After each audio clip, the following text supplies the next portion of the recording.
জিলা বদলি বাতিল কৰক গৌতম ভূঞাৰ যি নীতি বহিৰ্ভূত বদলি বাতিল কৰক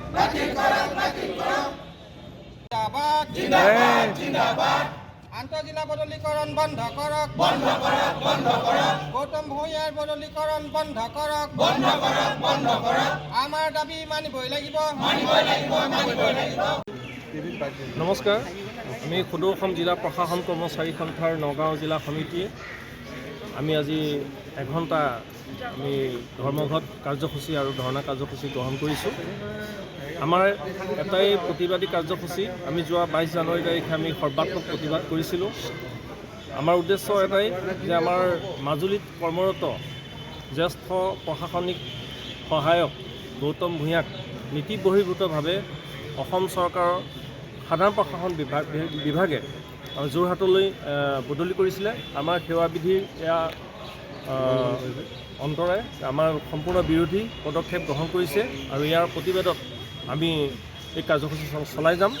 যিটো 1967 Assam ministerial administrative establishment rule 1967, সেই ৰুল মতে আমাৰ যি জিলা প্ৰশাসন কৰ্মচাৰী সন্থা, ইয়াৰ অন্তৰ্গত যিখিনি আমাৰ কৰ্মচাৰী আছে তেওঁলোকক কোনো কাৰণতে জিলাৰ বাহিৰলৈ বদলি কৰিব নোৱাৰে। এই নীতি মানি নলৈ চৰকাৰে যি কাৰ্যসূচী লৈছে আমি তাৰ পূৰ্ণ প্ৰতিবাদ কৰি যাম আৰু অহাকালিলৈও আমাৰ 2 ঘণ্টা প্ৰতিবাদ কাৰ্যসূচী আছে। ইয়াৰ পিছত যদি চৰকাৰে আমাৰ এই নীতি বহিৰ্ভূত বদলি বাতিল নকৰে, ইয়াৰ পিছত আমি কেন্দ্ৰীয় সমিতিৰ যি নিৰ্দেশনা মানি আমি সৰ্বাত্মক অসহযোগ কাৰ্যসূচী চলাই যাম। ধন্যবাদ। আমাৰ মাজুলী জিলাৰ আয়ুক্ত কাৰ্যালয়ৰ জ্যেষ্ঠ প্ৰশাসনিক সহায়ক গৌতম ভূঞা ডাঙৰীয়া, তেওঁ মাজুলী জিলা প্ৰশাসন সন্থাৰ কেন্দ্ৰীয় সভাপতিও, তেওঁক আন্তঃজিলা বদলীকৰণৰ জৰিয়তে নীতি বহিৰ্ভূতভাৱে যোৰহাট জিলালৈ বদলি কৰিলে।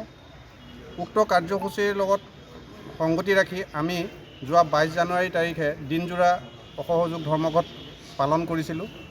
যদিও আমি কোনো সুদুত্তৰ চৰকাৰৰ পক্ষৰ পৰা নাপালোঁ, কেন্দ্ৰীয় সমিতিৰ নিৰ্দেশনামৰ্মে আজি 10/2/2025 তাৰিখে 4 বজাৰ পৰা 5 বজালৈ 1 ঘণ্টীয়া কৰ্মবিৰতিৰ জৰিয়তে কাৰ্যসূচী পালনৰ উদ্দেশ্যে আমি আহিছোঁ।